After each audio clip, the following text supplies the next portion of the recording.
Bonjour à tous, on est de retour du coup sur le stand Francisport. On va aborder un sujet, le droit et la législation, et on va avoir du coup, on va accueillir lors de cette table ronde des membres du groupe de travail du droit et de législation de Francisport. Donc je suis avec Manon Lefa, Edouard Luquen et Julien Lombard. Bienvenue, bienvenue. Merci beaucoup. Écoutez, est-ce que vous pouvez m'en dire un peu plus sur en quoi consiste ce groupe de travail? Écoute, merci beaucoup Enki de nous accueillir ici. Déjà, on est très heureux de participer à la PGW, encore une fois cette année, à la fois avec la casquette Francisport et puis en même temps avec la casquette Victoire Avocat, parce qu'on est tous les trois avocats au barreau de Paris et venant du cabinet Victoire Avocat, un cabinet d'avocats qui est spécialisé en droit des affaires, avec aussi une dominante en droit du sport et de l'e-sport. Et donc ça nous fait toujours plaisir de venir. Et surtout de venir pour Francisport, parce qu'on est donc membre bénévole de cette association maintenant depuis 3 années, et on fait partie de ce groupe de droit et législation. Alors ce groupe de droit et législation, en quoi consiste-t-il? C'est un groupe de travail, il y a plusieurs groupes de travail au sein de l'association Francisport, qui, comme tout le monde sait maintenant, a vocation à essayer de réunir les acteurs du secteur et de répondre à leurs problématiques. Et donc nous, c'est de répondre à leurs problématiques juridiques. Là-dessus, c'est une réunion qui se tient un mardi sur 2. Tard le soir, malheureusement avec les emplois du temps de chacun, c'est toujours un peu compliqué, mais c'est de 21h à 23h généralement. Tous les membres sont invités pour participer, à la fois pour participer pour s'acculturer à la problématique juridique de l'e-sport, mais également aussi pour éventuellement poser des questions, pour pouvoir intervenir. On n'est pas un groupe qui est limité seulement à des avocats déjà. On a un groupe qui s'ouvre à tous les membres et que ça peut être à la fois des organisateurs d'événements, ça peut être des joueurs, ça peut être des éditeurs aussi qui peuvent venir parfois sur certaines réunions et qui permettent d'avancer sur différents sujets. Et ensuite, nous, c'est vrai qu'on anime un petit peu ce groupe, mais il y a aussi d'autres membres qui sont récurrents et qui viennent, d'autres avocats aussi. On a pu avoir Chloé Sléassen qui est venue pendant un temps, Abine Kim qui est là aussi, Pierre-Xavier Chomiac, pour ne citer que des avocats qui sont aussi spécialisés dans l'e-sport. Mais voilà, on a d'autres personnes qui viennent apporter un petit peu leur pierre à cet édifice juridique qui est quelque chose de pas simple. Donc nous, ce groupe de droit et législation, on essaie de se concentrer sur 2 volets.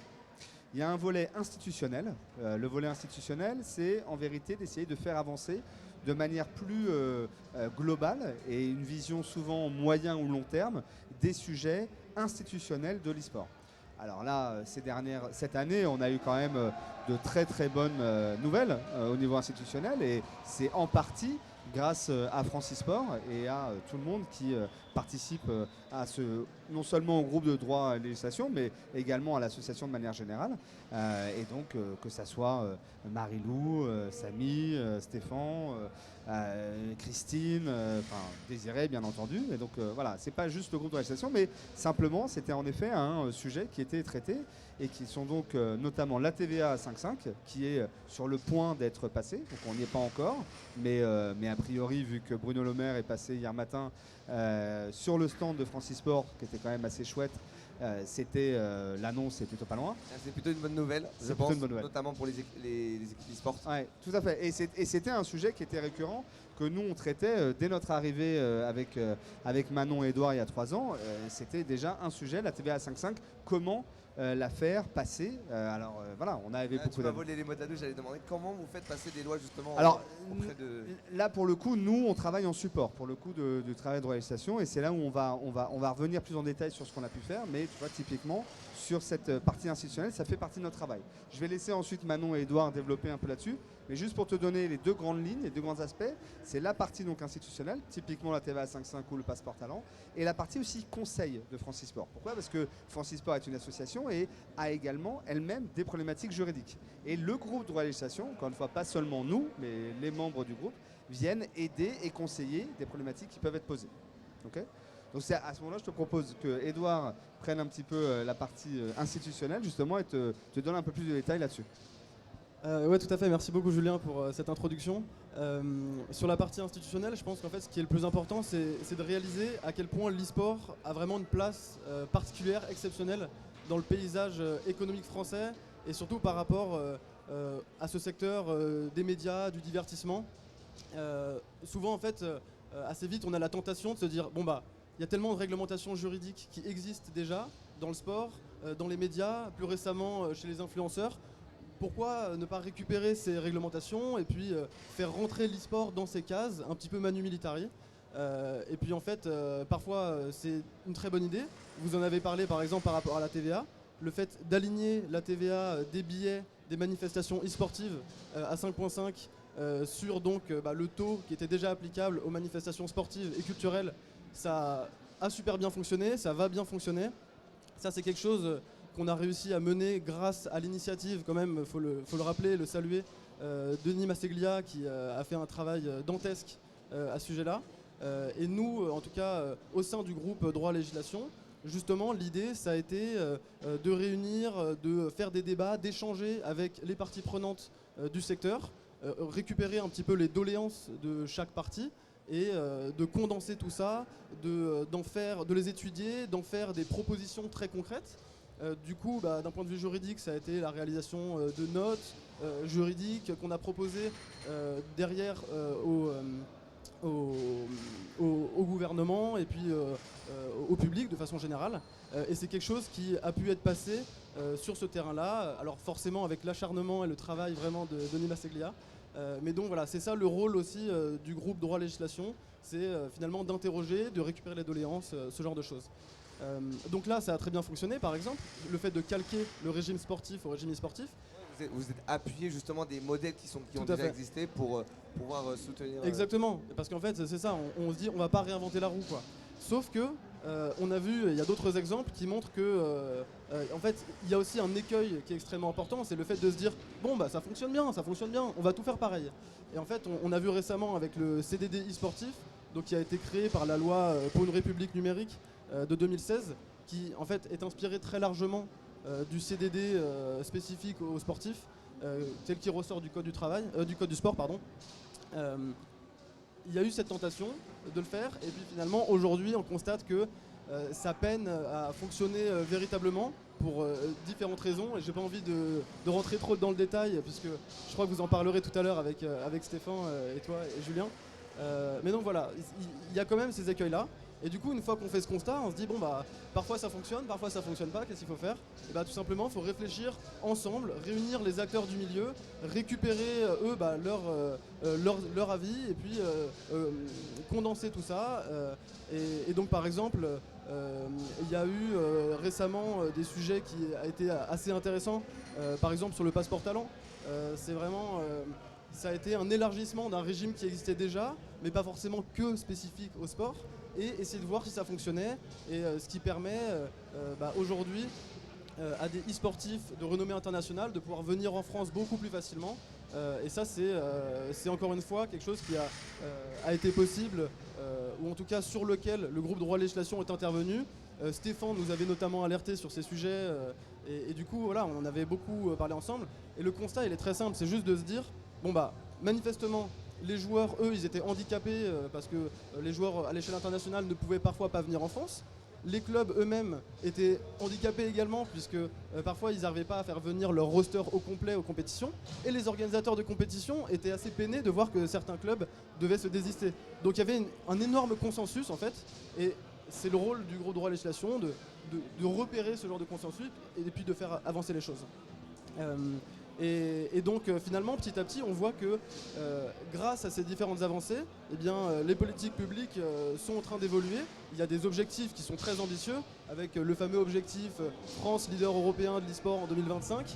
Mais on voit que c'est pas que des paroles, c'est aussi suivi d'actes. Il y a des feuilles de route qui sont mises en place. Et à nouveau, voilà, le groupe Droit Législation, c'est aussi son rôle d'essayer de mettre en place cette feuille de route, d'identifier les risques, voir ce qui peut être fait.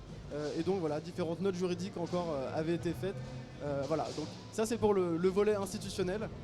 Juste pour finir là-dessus, justement, Edouard, c'est vrai que ce groupe-là aussi, à ce moment-là, a des relations et essaye d'échanger aussi avec l'administration. C'est-à-dire qu'on peut avoir des personnes comme Aurélien Reiter de la Direction Générale d'Entreprise avec qui on va pouvoir échanger, qui lui-même a des échanges avec les acteurs et qui va faire le lien auprès de l'administration pour savoir comment on peut faire avancer ces choses-là. Donc encore une fois, nous, c'est vrai qu'avec notre casquette un peu juridique, on arrive à parler un peu la même langue et donc de pouvoir faire avancer ces différents sujets, mais on a besoin de relais. Et ces relais, c'est les acteurs dont on a déjà parlé, mais aussi l'institutionnel, Aurélien Reiter, donc Laurent Le Tailleur à la direction des sports, et voilà, et plein d'autres personnes qui peuvent justement travailler du côté institutionnel pour nous aider et faire avancer les choses. C'est vrai que quand on parle de vouloir justement le projet de vouloir mettre la France en tant que leader européen, on pense beaucoup à la partie visible de l'iceberg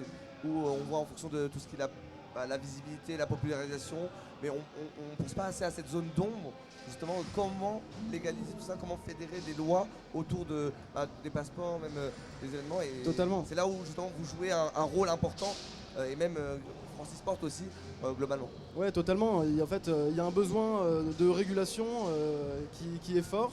Et donc, voilà, avec le groupe Droit et Législation, on essaye d'apporter notre petite pierre à l'édifice. Et pour l'instant, ça fonctionne bien. Et alors, non seulement donc, il y avait cette partie institutionnelle, mais il y a aussi toute la partie conseil qu'on essaye d'apporter au quotidien, de façon hebdomadaire. Et donc, Manon vous en parlera bien mieux que moi. Oui, merci Edouard. Alors ce qui est très important, c'est que pour pouvoir structurer l'écosystème, il faut aussi qu'en interne, on soit structuré. Et donc le rôle du groupe Droit et Législation, c'est d'accompagner, d'être un support juridique aux membres, à la fois donc, les membres conseil d'administration et aussi les membres adhérents.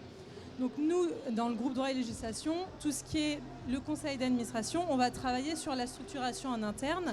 Et donc l'objectif principal, en tout cas là, cette année, on s'est rendu compte que ce qui était important, c'est d'implémenter la stratégie nationale au local. Et le travail qui a été fait, un travail de fond et qui a été, on l'a longtemps réfléchi pour arriver justement à la création des antennes régionales. Et ça, c'est grâce au travail de Francisport, de Samy, Pag et Marilou. Et nous, on était là en support juridique. Donc c'était réfléchir à comment, juridiquement, on pouvait implémenter cette stratégie nationale au local. Donc on a travaillé sur le règlement intérieur des antennes régionales, tout en respectant les statuts de Francisport et le règlement intérieur de Francisport. Ensuite, on a réfléchi à comment les antennes régionales pouvaient avoir un rôle au local. Donc là, ça a été des délégations de pouvoir, des chartes du bénévole. On a aussi réfléchi à comment retravailler les bulletins d'adhésion pour que les membres à la fois soient présents au national, mais aussi soient actifs au local.